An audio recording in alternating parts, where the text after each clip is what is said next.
I am the contract husband of Gabriela Lin, president of the Lin Group. For 3 years, I played gentle, I played considerate, I played the perfect background prop. I was nothing more than a stand-in. Even the warmth of her fingertips was sustained by a contract. Her crush, Joshua, has returned to the country. At the grand welcome banquet, he was surrounded by admirers, the center of attention. Her fingertips trembled slightly. Everyone thought that I, this cheap substitute, should know better and quietly get out of the way, including myself. I silently packed my luggage, ready to disappear completely. But late at night, she chased barefoot to the guest room, gripping my wrist tightly, her eyes reddened, her voice trembling. Chapter 1. I learned about Joshua's return from a push notification in the financial news. In the photo, he wore a perfectly tailored suit, standing at the airport's VIP passage. His smile so flawless it looked as if it had been measured with a ruler. The headline was eye-catching. Wall Street elite Joshua returns to China with a $100 billion project, set to shake up the city's business world.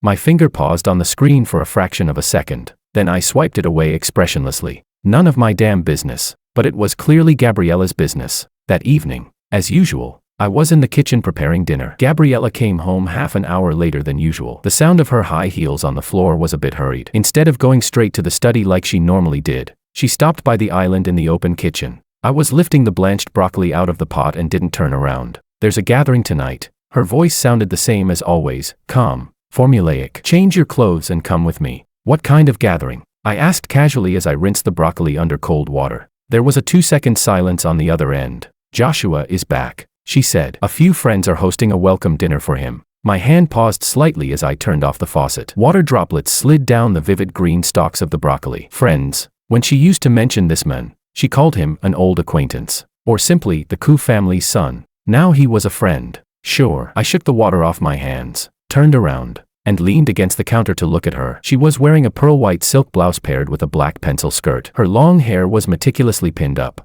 exposing her slender, fragile-looking neck. Her makeup was exquisite, but if you looked closely, the concealer under her eyes was heavier than usual. TSK. Didn't sleep well. What do you need me to do? I asked evenly. A background prop, or a shield? Gabriela frowned slightly, clearly displeased with my tone. Just attend normally. Talk less. Got it. A background prop. Preferably a mute one. All right. I tugged at the corner of my mouth. Are you eating?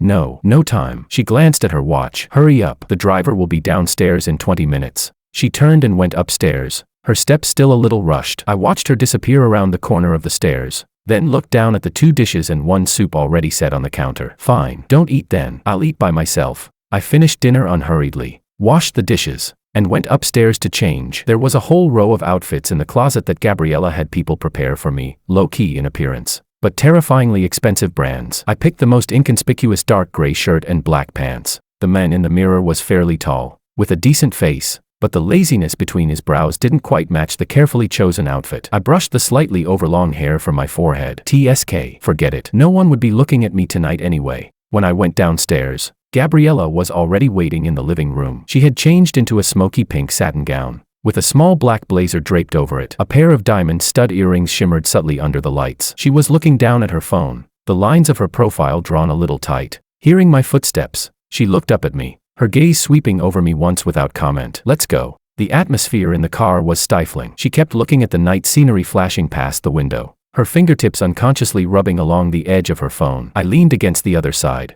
eyes closed, resting. The welcome banquet was held at a private top-floor club in the city center. The elevator went straight up. The moment the doors opened, noise and the scent of champagne rushed toward us. Perfume and polished suits, clinking glasses everywhere, familiar faces all around, the influential figures of the city's business circle, along with the young female or male companions they brought. The moment Gabriela Lin and I appeared, the lively scene subtly quieted for a beat. Countless gazes swept over us openly and covertly, sticking to us, especially to me, curious, appraising, amused, gloating. Who didn't know that the icy female CEO of the Lin Group had suddenly gotten married 3 years ago, to an unknown man rumored to be an orphan, and who didn't know that there had always been a crush in Gabriela's heart, Joshua, who had gone abroad for further studies and was now returning in glory. As the stand-in, tonight was when I was supposed to make my appearance and immediately exit the stage. Gabriela lightly hooked her arm through mine, her fingertips faintly cool. A flawless social smile appeared on her face as she faced those gazes and led me inside. Gabriela, over here.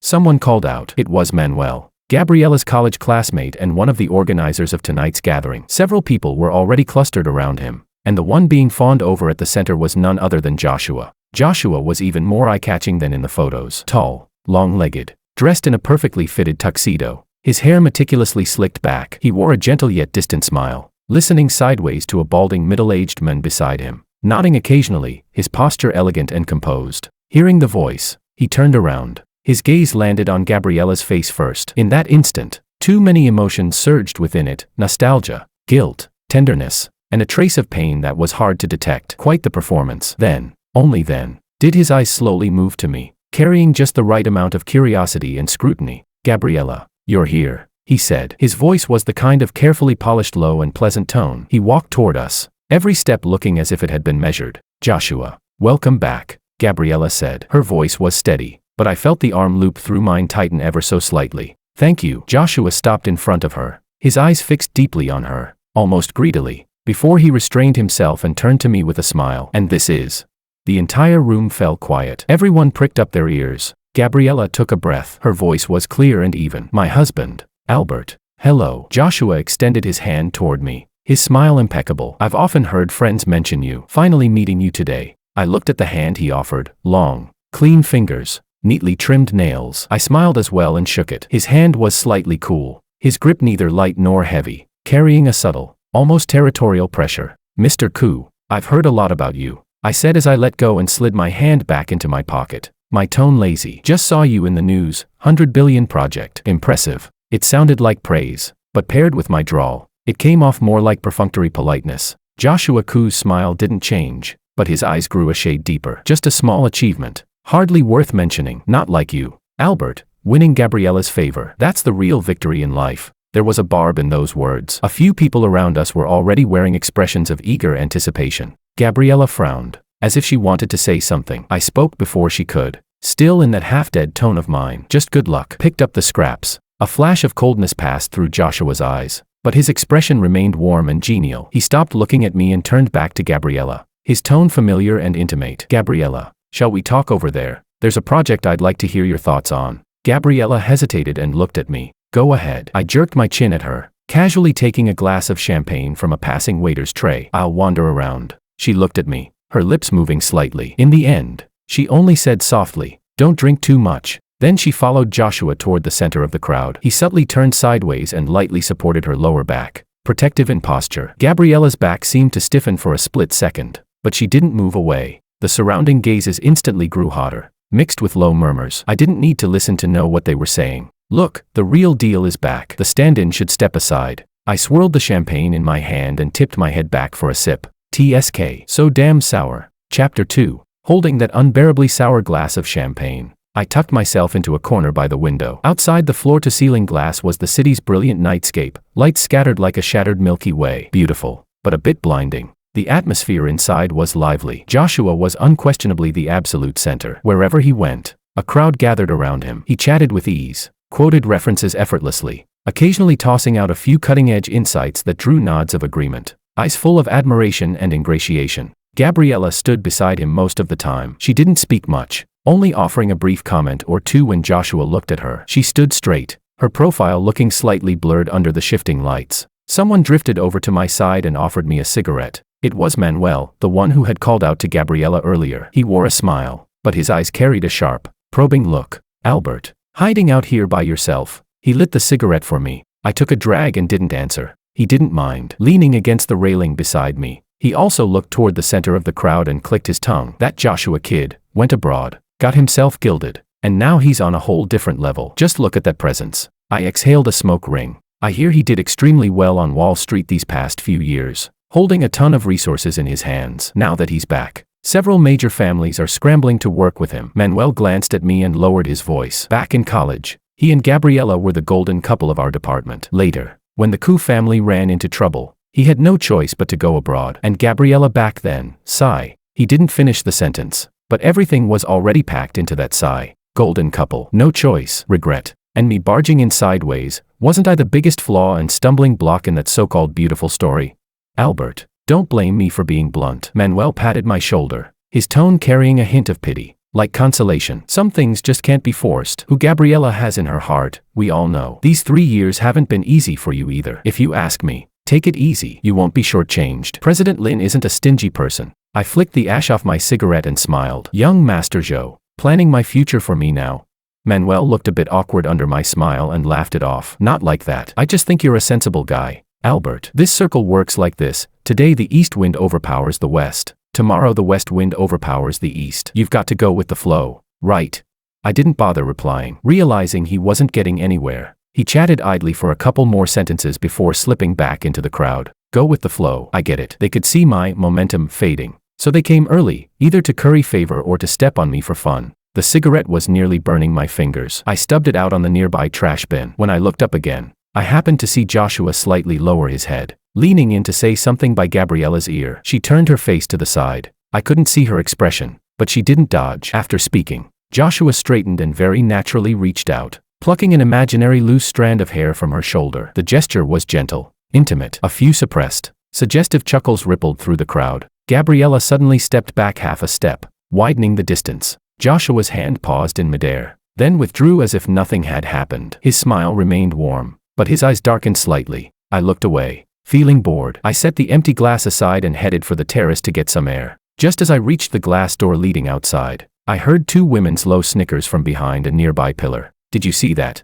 Gabriela really knows how to put on an act. Tell me about it. Inside, she must be thrilled. The moment young Master Ku came back, her eyes were practically glued to him. And that bargain bin husband of hers, what patience. The cheating is practically set in stone, and he can still pretend nothing's wrong. If it were me, I'd have no face left to stay. Shoo. Keep it down. But honestly, Gabriela's ruthless. Back when Joshua's family fell apart, she immediately found a stand-in and got married. Played her cards beautifully. Now that the real one's back, I'd say the stand-in's days are numbered. Contracts probably expiring. Just wonder how much Gabriela is willing to pay in breakup compensation. Their voices gradually faded as they walked away. I leaned against the cold glass door. The night wind brushed over me, carrying a chill. Breakup compensation. Contract expiration. So in everyone's eyes, this was already a foregone conclusion. No need to spell it out. Fine by me. Chapter 3. I stayed on the terrace a while longer, until the wind finally blew away some of the irritation in my chest. Only then did I turn back inside. The moment I stepped through the door, I ran straight into Gabriela's searching gaze, slightly hurried, unmistakably anxious. When she saw me, she seemed to let out a quiet breath of relief, though her brows were still knit together. Where did you go? She walked up to me, her voice lowered, carrying a trace of urgency she didn't quite manage to hide. Went to get some air. I looked at her. There was an unnatural flush on her cheeks, whether from alcohol or something else. I couldn't tell. Her eyes drifted, not quite daring to meet mine. Are you feeling unwell? I asked. No. She answered too quickly, then paused before adding, it's about time. Let's go home. Not going to talk a bit more? I tipped my chin toward Joshua's direction. He was surrounded by people toasting him, yet his gaze cut through the crowd and landed on us from afar, deep and unreadable. Gabriela followed my line of sight, then immediately turned back, her tone hardening. No, we're leaving. She didn't hook her arm through mine this time. Instead, she turned and walked straight toward the elevators, her back rigid, almost stiff. I followed half a step behind her. From her body, through the faint scent of her perfume, drifted a trace of something unfamiliar, a crisp, masculine cologne, probably picked up when Joshua stood too close. The elevator descended in silence, the enclosed space holding only the two of us. She stared at the changing floor numbers, her lips pressed pale. Earlier, Joshua was just talking to me about his project, she suddenly said. Her voice sounded dry, like an explanation, or maybe she was just talking to herself.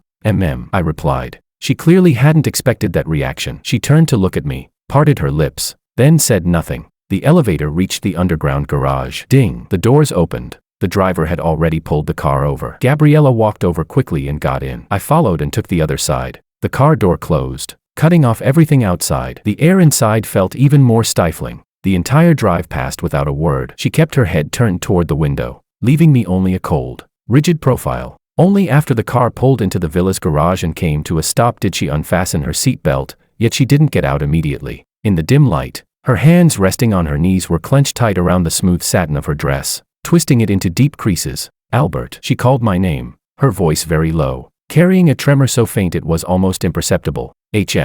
She took a deep breath, as if summoning all her strength before forcing the words out. The 15th of next month, the contract will expire. The car was so quiet I could hear the faint airflow from the central air conditioning. The 15th of next month. I ran the date through my head. About 4 weeks left. Perfect timing. Joshua comes back. The contract expires. Seamless. No wasted gap at all. Got it, I said calmly. Gabriela seemed momentarily choked by how steady my reaction was. She turned to look at me in the dim light. Her expression complicated, as if searching my face for some other emotion, anger, resentment. Even a hint of disappointment would do, but there was probably nothing there. 3 years in, if I hadn't learned anything else, I'd at least fully completed the course on facial control. The complexity in her eyes slowly faded, replaced by something deeper, something I couldn't quite read, until it all settled into a heavy, inescapable exhaustion. If you have any requests, you can say so. She looked away, her voice returning to its usual coolness, though slightly hoarse. As long as they're reasonable, I'll try to meet them. So now we were talking about the breakup compensation. Efficient, very efficient. I thought for a moment. I'll move out. That's all. I don't need anything else. She snapped her head back toward me, genuine shock flashing in her eyes. You don't need anything. The house, the car, or money. When I came, I didn't bring any of those either. I cut her off, pushed the door open, and got out of the car. That's it. Night wind rushed in, dispersing the stale air inside. I stepped out, didn't wait for her, and walked straight toward the villa. Behind me came the sound of the car door opening and closing, followed by the sharp clicks of her heels. She chased after me and grabbed my wrist at the entryway. Chapter 4. Her hand was cold, colder than it had been at the club. Albert. Her voice lifted slightly, edged with an anxiety she couldn't quite hide. That's not what I meant. You don't have to. Gabriela. I stopped, didn't turn around, just looked at the marble floor ahead, polished enough to reflect light. The contract was very clear. 3 years, each taking what they needed. Time's up, part on good terms. That's fair. Her hand stiffened, then, inch by inch, loosened its grip on my wrist. I didn't linger. I went straight upstairs. Our bedroom was on the second floor, large, cavernous. I'd lived here since the day we got married, but it had never felt like a home, more like a luxury hotel suite. I didn't have much of my own things, a wardrobe, a desk. That was it. I took a shower. When I came out, Gabriela was already there. She'd changed into sleepwear and was sitting on the sofa by the window, a document in her hands, though her eyes were unfocused, clearly not reading anything. Her long hair hung damp over her shoulders, still dripping, darkening a small patch of silk on her shoulder. She didn't seem to notice. I dried my hair, went to my side, lifted the covers, got into bed, and turned off my bedside lamp. The room was left with only the dim yellow glow of the floor lamp on her side. After a long while, I heard the soft sound of the document being set down on the coffee table, then the faint rustle of footsteps. She came to the bed, lifted the covers on the other side, and lay down. The bed was big. There was space enough between us for at least 2 people. That was how we slept in the first year, the second year too, the third year. Sometimes we were closer, sometimes not. It depended on the situation,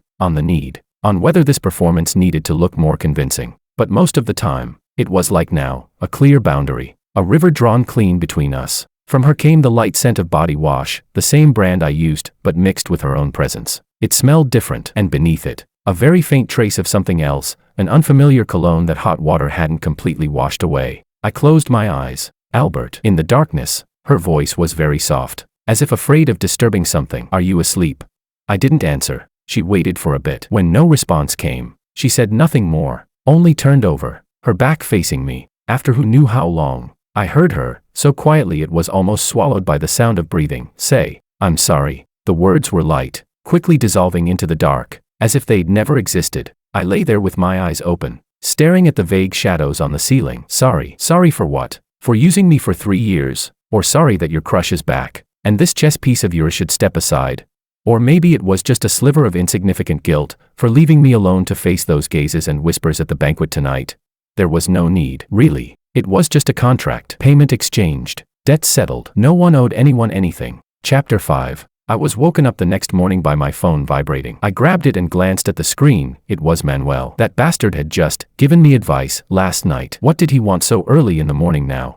I flicked my eyes to the side. Gabriela was already up. Her side of the bed was neatly made. I could hear the sound of running water from the bathroom. I answered the call, my tone less than friendly. Hello, Albert. You up yet? Didn't interrupt anything good, did I? Manuel's voice carried a gossip-fueled excitement. Get to the point. Heh, so, how did things go last night? You and President Lin didn't have a fight, right? He lowered his voice. I'm saying this because I really treat you like a brother. Over on Joshua's side, things are moving fast. Early this morning, several partners who were originally negotiating with Lin Group started getting vague. Pretty obvious who they're aiming at.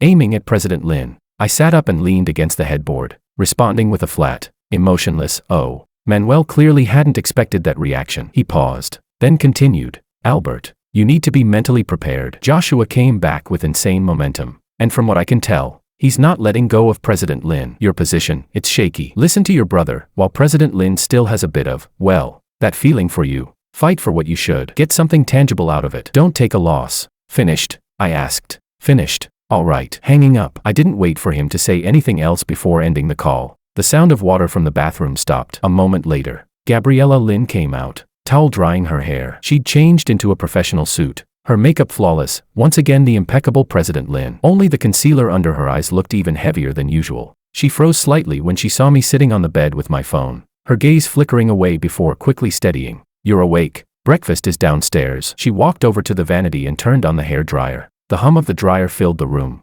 drowning out everything else. I didn't move, just watched her dry her hair. Her movements were a bit rushed, like she was in a hurry, or like she was avoiding something. When her hair was about 70 or 80% dry, she turned off the dryer. The bedroom fell instantly quiet. The silence felt abrupt, uncomfortable.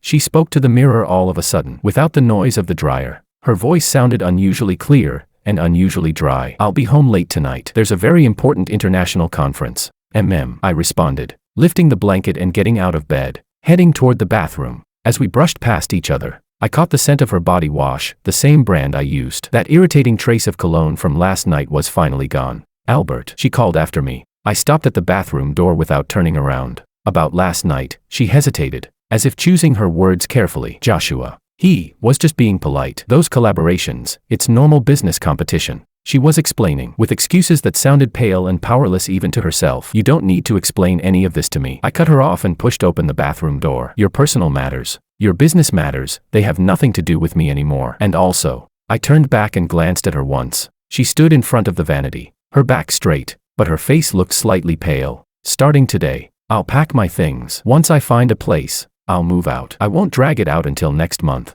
After that, I didn't look at her expression again and closed the bathroom door. I turned on the shower. Hot water poured down over my head. I closed my eyes, my mind strangely empty. Maybe this was for the best. Drawing a clear line early was good for everyone. These 3 years had been like a long, vividly realistic dream, a dream with a gentle, considerate husband, a wife who occasionally showed moments of reliance, and sweet moments that looked real or fake to outsiders. Now, it was time to wake up. I, Albert, have never been anyone's stand-in, not in the past, and even less so in the future. When I came out of the shower, the bedroom was already empty. All that lingered in the air was the faint dry down of the perfume she always used. I changed into clothes suitable for moving around, opened the wardrobe, and started packing. I really didn't have much, several frequently worn outfits, a few books, and some scattered personal items. A 28-inch suitcase wasn't even filled to the brim. When I got to the desk drawer, I saw the velvet box. I opened it. Inside was a very simple platinum band. We'd bought a pair when we got married. Mine, I had no idea where it went.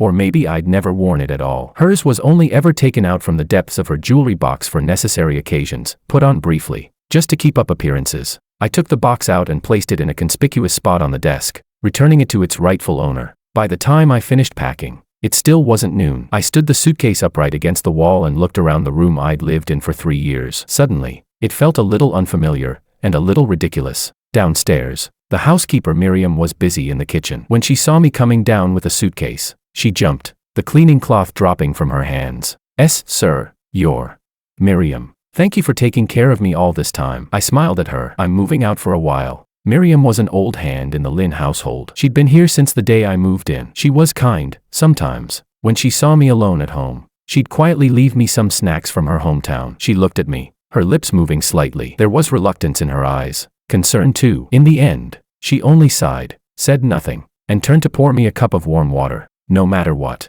sir, take good care of yourself. I will. I took the cup and drank. The warm water slid down my throat, easing that vague, hollow feeling just a bit. I didn't wait for Gabriela to come home that night. That afternoon, I contacted an agent directly and viewed several apartments. In the end, I rented a 1-bedroom in an older residential complex not too far from my workplace. Simple, clean. 3 months deposit, 1 month's rent. Contract signed on the spot. By the time I dragged my suitcase into that cramped yet unfamiliar space, night had already fallen. Outside the window was the mottled wall of the neighboring building, accompanied by the clatter of pots and pans, children crying and shouting, completely different from the Lin family villa, with its spaciousness, its expensive fragrances, its silence. I dropped the suitcase in the middle of the living room, walked over to the window, and lit a cigarette. Nicotine flooded my lungs, bringing with it a sharp, very real sense of pain. My phone vibrated in my pocket. I took it out and looked at the screen. The caller ID showed a single name, Gabby. Chapter 6. This was a contact she'd forced me to save a long time ago. She said, "What if there's an emergency?" 3 years had passed. The number had rung only a handful of times, each one a brief command like, "I have a dinner engagement tonight. Don't wait for me," or "Come with me to meet a client tomorrow." I stared at the name jumping on the screen until the call disconnected automatically, but almost immediately, it rang again, persistent. I took my last drag of the cigarette, stubbed it out, then slid my finger across the screen and lifted the phone to my ear. I didn't speak. She didn't either. There was only the faint hum of static, and her slightly ragged, unsteady breathing. After several seconds, her voice finally came through, suppressing something heavy, the words hitting me head on. "Where are you?" Her voice through the line carried a taut restraint, even a tremor, nothing like the calm, controlled Gabriela I was used to. "Where are you?" she asked again, more urgently this time, leaning against the window frame. I watched a few children chasing each other in the courtyard downstairs and calmly gave her the name of the residential complex and the building number. There was a sharp intake of breath on the other end, followed by a dull crash, something knocked over, and a burst of noisy background sound, as if someone were trying to persuade her of something. She ignored it, raising her voice, filled with disbelief and anger, or maybe something else entirely. "You moved out, Albert. Who told you could move out? The contract hasn't expired yet." "Just getting used to it early," I said. "It's only a few weeks anyway." My words cut her off. Her breathing grew more frantic, even through the phone. I could imagine her chest rising and falling violently. "Come back right now. Immediately. President Lin." I switched how I addressed her, my tone flat. "The contract doesn't say I have to live in your house, Albert." She nearly growled my name, then suddenly dropped her voice, fragile to the point of panic. "Come back, let's talk, okay?" That last "okay" was light as a feather, carrying a note of near pleading I had never heard from her before. I fell silent. Downstairs, a child tripped and fell, bursting into loud sobs. His mother ran over, scooped him up, and murmured softly to soothe him. "It's too late, President Lin," I said. "There's nothing to talk about. Get some rest." I didn't wait for her response. I hung up and turned the phone off. The world went quiet. I tossed the phone onto the coffee table, where a thin layer of dust had already settled, then walked into the tiny kitchen and opened the fridge. It was completely empty, save for a layer of frost. A far cry from the Lin family's massive double-door refrigerator, always packed with imported ingredients and stocked with snacks and drinks prepared by a chef. I tugged at the corner of my mouth, closed the fridge, grabbed my keys and wallet, and went downstairs. There was a convenience store at the entrance of the complex, open 24 hours. I went in, grabbed a few cups of instant noodles, some sausages, and a whole pack of canned beer. At checkout, the cashier auntie glanced at me, probably because I was a new face, and the empty suitcase I'd dragged along was a bit eye-catching. Back in the little apartment, I boiled water and made the noodles. The cheap, MSG-heavy smell filled the cramped space. I sat on the only chair, opened a can of beer, and ate slowly, noodles and beer together. My phone lay quietly on the coffee table, screen dark. Halfway through the meal, someone knocked on the door, not loud, but urgent. Once, twice, again. Each knock stubborn, insistent. I put down my fork and didn't move. The knocking stopped. Just when I thought the person outside had left, the door was slapped hard. Bang, bang, bang.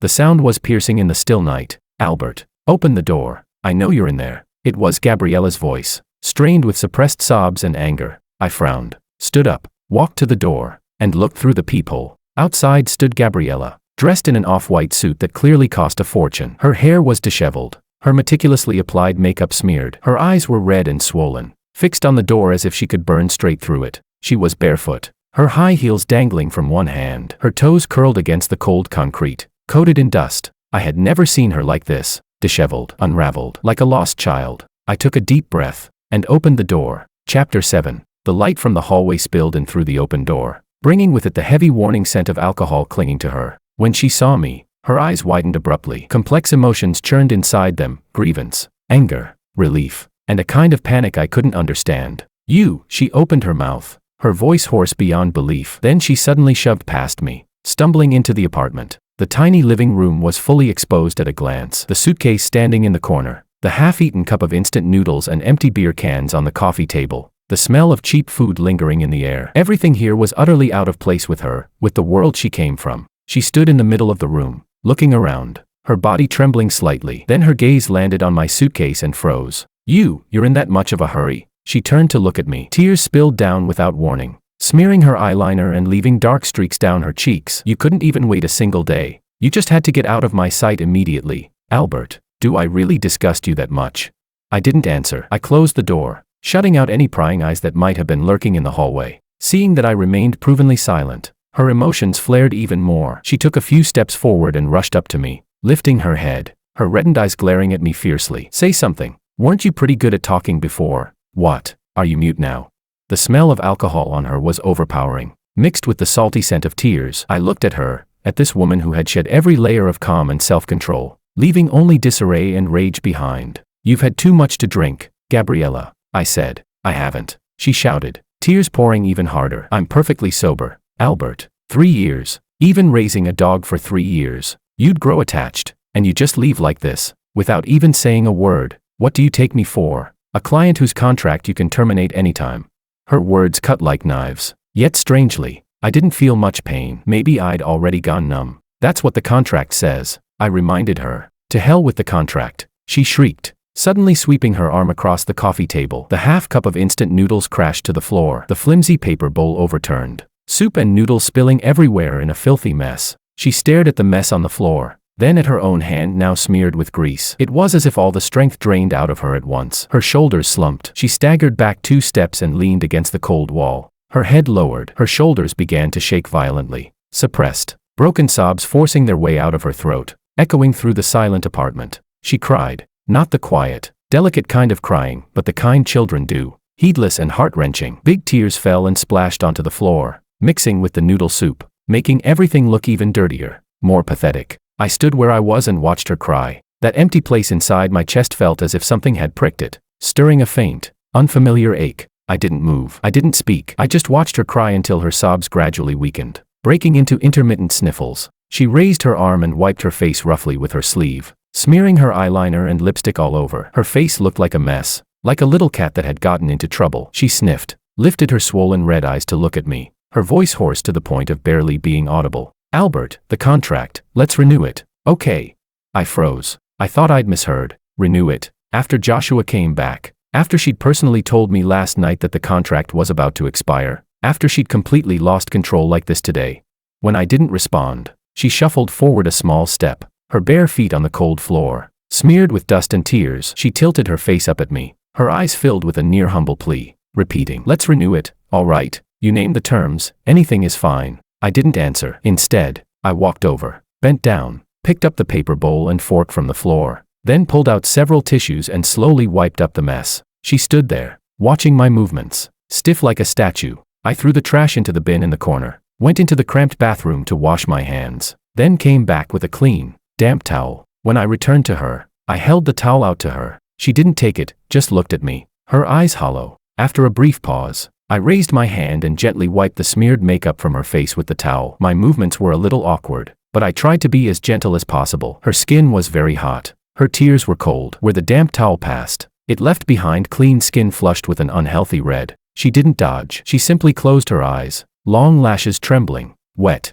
When I was done, I set the towel aside. Then I bent down and, amid her soft gasp, slid one arm under her knees and the other around her back, lifting her up in one smooth motion. She was light, lighter than I'd imagined. All that sharp, defensive edge seemed to vanish in that instant. She leaned softly against my chest, her face pressed to me, burning hot. I carried her into the tiny bedroom and laid her on the single bed covered with cheap plaid sheets. Then I pulled the blanket over her. She kept her eyes on me the whole time, blurred, as if she were deeply drunk, or terrifyingly sober. I turned to leave, but a cold hand suddenly grabbed my wrist. Chapter 8. Don't go. Her voice was very small, thick with a nasal tone. Albert.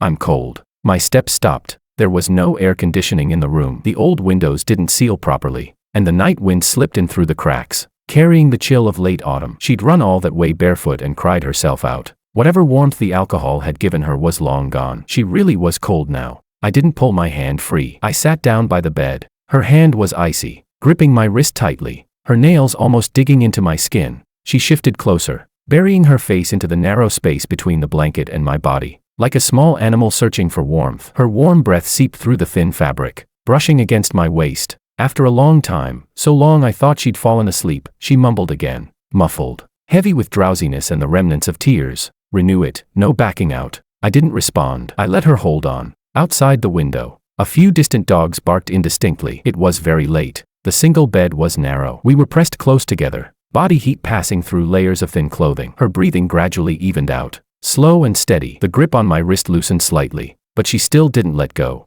I stayed there, sitting on the edge of the bed, my back against the cold wall, staring at the faint, hazy light seeping in through the window, wide awake. Renew it. The word circled in my mind like a curse. Why? Joshua was back. The men she'd waited for had returned. Everyone thought it, including me, that this absurd contract marriage should be over. That I, this temporary actor, should take my bow and leave the stage. Yet on the eve of the contract's expiration, she got herself drunk, ran barefoot to my crappy rental, cried like an abandoned child, then grabbed my hand and said she wanted to renew it. Where was the logic? What was the reason?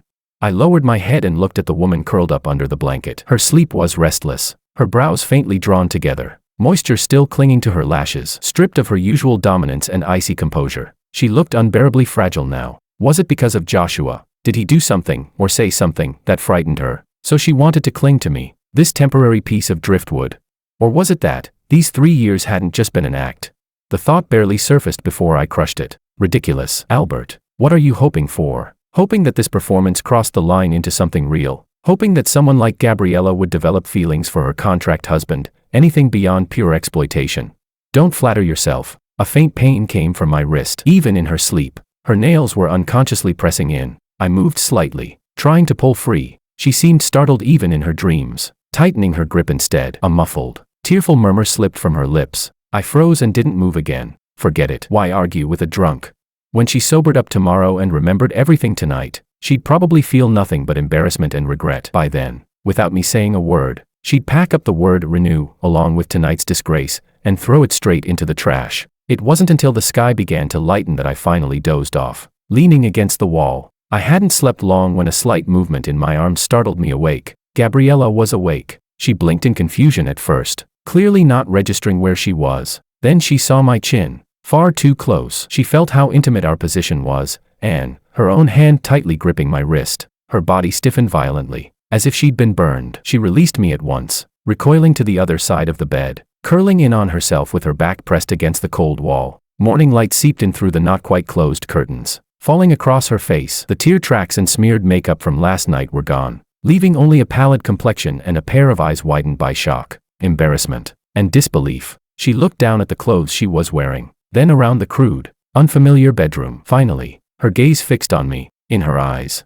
I could clearly see last night's memories rushing back in full, from drunkenly knocking on my door, to losing control, to sobbing hysterically, and finally, that one sentence, renew the contract. Her face visibly changed color, draining of blood, then flushing rapidly, so red it was almost painful to look at. Her expression shifted from confusion, to shame and anger, and finally to a deadened despair mixed with self-loathing. She opened her mouth as if to say something, but no sound came out. Then she abruptly threw off the blanket. Without even looking for her shoes, she jumped out of bed barefoot and staggered toward the door. I stayed seated, unmoving, listening to the hurried, chaotic footsteps outside, then the sound of the door opening, closing, and finally a loud bang. Silence returned. All that remained was a trace of her body heat in the blanket, and in the air, the lingering, damp, disheveled smell of alcohol and tears that hadn't yet fully dispersed. I slowly exhaled and flexed my wrist, which still felt slightly numb from her grip. Then I stood, walked to the window, and pulled the curtain aside a little. Down below, that familiar black sedan was still parked there. The driver's door opened, and her driver, John, hurried toward the building entrance with a worried look. Moments later, he emerged supporting Gabriela, unsteady on her feet, hair in disarray, still barefoot, and carefully helped her into the back seat. The car didn't pull away immediately. The rear window lowered halfway. She turned her face toward the window of my apartment. It was too far away for me to see her expression clearly. I could only make out her pale face in the morning light, and the way she bit down hard on her lower lip. Then the window slowly rose, cutting off the view. The car started and drove out of the rundown complex, disappearing into the thin morning traffic, as if everything that had happened the night before had been nothing more than an absurd, surreal dream. Chapter 9. The dream was over. The princess had returned to her castle, and Cinderella, oh no, me, this temporary actor, should go back to where he belonged. I pulled the curtains shut, turned around, and began cleaning up the mess in the living room. I wiped the stains off the floor, tossed the empty beer cans into the trash, and opened the window to air out that unpleasant smell. Then I picked up the phone I'd thrown onto the coffee table last night and never turned back on,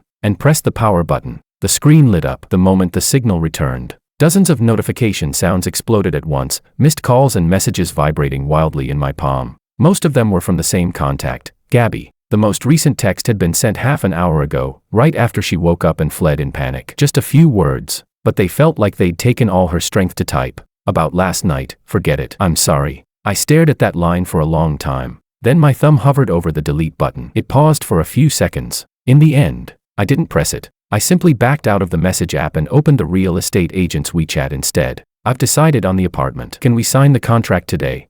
The agent replied almost immediately. Of course, sir. I'll bring the contract over right away. I said, no need. Send me the address. I'll go sign it myself. Some places, you've stayed long enough. Some roles, once they're done, they're done. And when it's time to leave, you should leave cleanly. I took one last look around this so-called home I'd only lived in for a single night. The smell of instant noodles hadn't quite dissipated yet. On the coffee table, the damp towel she'd used to wipe her face last night lay crumpled into a ball, like the wreckage left behind after a wild party. I picked up the suitcase I hadn't even opened, closed the door. When I reached the entrance of the complex, John's black car was still parked in the same spot as yesterday. He got out and walked toward me quickly, his face respectful, with a trace of complicated emotion he didn't quite manage to hide. Sir, President Lin asked me to pick you up. I didn't stop walking. No need. I'll take a cab. Sir, John blocked me, lowering his voice, almost pleading. Please don't make things difficult for me.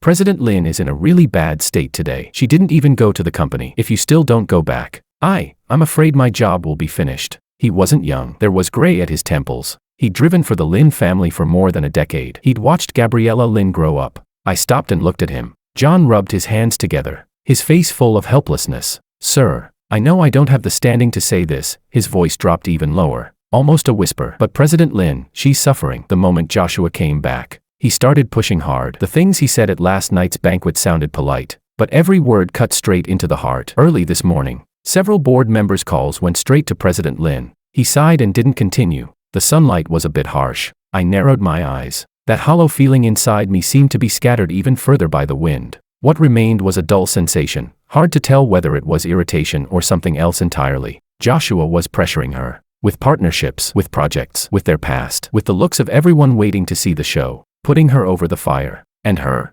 She ran to my place, made a drunken scene, left behind a single intoxicated sentence, then sent a text saying, forget it, Gabriela, you're still just as cowardly as ever. I pulled open the car door and tossed my suitcase inside. Let's go. On the way back to the villa, John kept glancing at me through the rearview mirror, wanting to speak, holding back. I closed my eyes and said nothing. The car entered the familiar driveway, passed through the courtyard, and stopped in front of the main house. Everything looked the same as before, and yet, it felt like everything had changed. Chapter 10. Miriam came out to greet me. When she saw me, her eyes lit up, as if she'd finally let out a breath she'd been holding. Sir, you're back. She took the suitcase from my hand and lowered her voice. Mrs. Upstairs. She hasn't come down at all, didn't even eat breakfast. I nodded and went upstairs. The door to the master bedroom was closed. I turned the handle and pushed it open. The curtains inside were drawn tight, leaving the room dim. She wasn't on the bed. She was curled up on the sofa by the window, the same one she'd sat on last night, hugging her knees, her face buried in the crook of her arms. She was still wearing yesterday's off-white suit, wrinkled beyond recognition. Her bare feet were still dusty. At the sound of the door opening, her body jolted violently, but she didn't lift her head. I walked in and closed the door. I didn't turn on the light. I simply went over and sat down opposite her. The room was terrifyingly quiet, so quiet that the only sound was her breathing, strained, fractured, trembling despite her effort to suppress it. After a long time, she slowly raised her head. Her eyes were badly swollen. Her face was pale as paper. Her lips bore deep marks from where she'd bitten them herself. She looked at me, her gaze hollow, carrying a fragility on the verge of shattering. I'm sorry. Her voice was so hoarse it was barely audible. Last night, I drank too much. I said nonsense. She spoke word by word, slowly, with great effort, like reciting a script she hated. You don't have to take it seriously. The contract will end when it expires. I won't bother you again. She paused, her fingernails digging deep into her palm. Have you found a place? If you need, I can have the driver help you move. After saying that, she turned her gaze away, toward the heavy curtains, as if looking at me for even 1 second longer would make her fall apart. I didn't answer her. Instead, I stood up and walked to the wall, I pressed the button for the curtains. The thick velvet drapes slowly slid apart. Blazing afternoon sunlight poured in without restraint, instantly illuminating every speck of dust floating in the air, and illuminating, on her pale face, the embarrassment and tear stains she could no longer hide. She instinctively raised a hand to shield her eyes, as if she couldn't adapt to the sudden brightness, or as if she didn't want me to see her expression clearly. "Gabriela," I spoke. My voice sounded unusually clear in the oppressive silence. Her body stiffened. "Look at me." She didn't move. Her fingers clenched until they turned white. I said, "Look at me." I repeated it, not loud, but carrying an unquestionable force. Her shoulders trembled. Then, very slowly, she lowered the hand covering her eyes, forced to meet my gaze. In them were shame, guilt, despair, and a faint, nearly extinguished struggle. "What you said last night." I looked at her and spoke slowly. "Were you saying it as President Lin, or as Gabriela?" Her pupils shrank abruptly, as if she hadn't understood, or as if she had understood perfectly, and didn't dare answer. She opened her mouth, a broken sound escaping her throat. Then tears spilled out without warning. This time, she didn't dodge. She didn't wipe them away. She just looked at me, letting the tears pour down unchecked. "I'm scared, Albert." She finally said it. Her voice shook beyond control. "Joshua, he's not the person he used to be. The way he looks at me, it's like I'm merchandise he's come back to reclaim. Every word he says has a hook in it. Those partnerships, those board members, they're all forcing me to choose." She sniffed, the tears flowing even harder. "I know I'm not qualified. The contract was my idea. I'm the one who used you. For 3 years, I got used to you being there, used to coming home to lights on, used to the food you cooked, even though I knew it was fake. But last night, watching you turn around and leave, watching this house suddenly become so empty, I couldn't take it." She raised her hand and wiped her face hard, but it did nothing to stop the tears. "When I said renew it, I wasn't trying to keep using you. I don't know. I just didn't want you to go. I was drunk. I was crazy. Don't take it seriously. Just treat it as nonsense," I blurted out. Her words fell apart. She cried so hard she could barely breathe, like a child who had finally torn away every layer of forced strength, exposing the frightened, helpless core beneath. Chapter 11. I stood there, watching her cry, watching the Lin Group's president, always calm, powerful, flawless in the eyes of others, now curled up on the sofa, crying her heart out, utterly undignified. Sunlight fell on her trembling shoulders, warm. I walked over, squatted down, bringing my gaze level with hers. Then I reached out and, with my thumb, wiped away the tears streaming endlessly down her face, bit by bit. The movement was a little awkward, but very gentle. She froze, staring at me with swollen, reddened eyes. She forgot to cry. "Stop crying," I said. "Your makeup smudged again." Her nose twitched. She was about to cry all over again, then suddenly let out a hiccuping sob. It looked a little ridiculous. I couldn't help it. I let out a very soft laugh. She stared at the faint curve at the corner of my mouth, so slight it was, almost invisible, her eyes widening as if she'd just seen something unbelievable. "The contract." I withdrew my hand and looked straight into her eyes, speaking slowly. "Can be renewed." Her breath caught, but not the old one. I continued. "No expiration date, no clauses, no President Lin, no employee Albert." I paused. "Just Gabriela and Albert." Her lips trembled. She couldn't get a single word out. She just stared at me, as if trying to determine whether what I'd said was real. "You asked me last night." I leaned a little closer, close enough to see the teardrops clinging to her lashes. "What I take you for?" She held her breath. "I'll answer you now." I raised my hand, curled my fingers, and with my knuckles, very lightly, tapped her damp cheek. "I take you for trouble. You cry ugly, get drunk and act shameless, and when you're sober you chicken out completely, and you're especially hard to take care of." I pulled my hand back and stood up. "So stop saying sorry. It's annoying to listen to." I turned and walked toward the door. At the doorway, I stopped, didn't turn around. "I haven't had lunch yet. Is there anything left in the fridge?"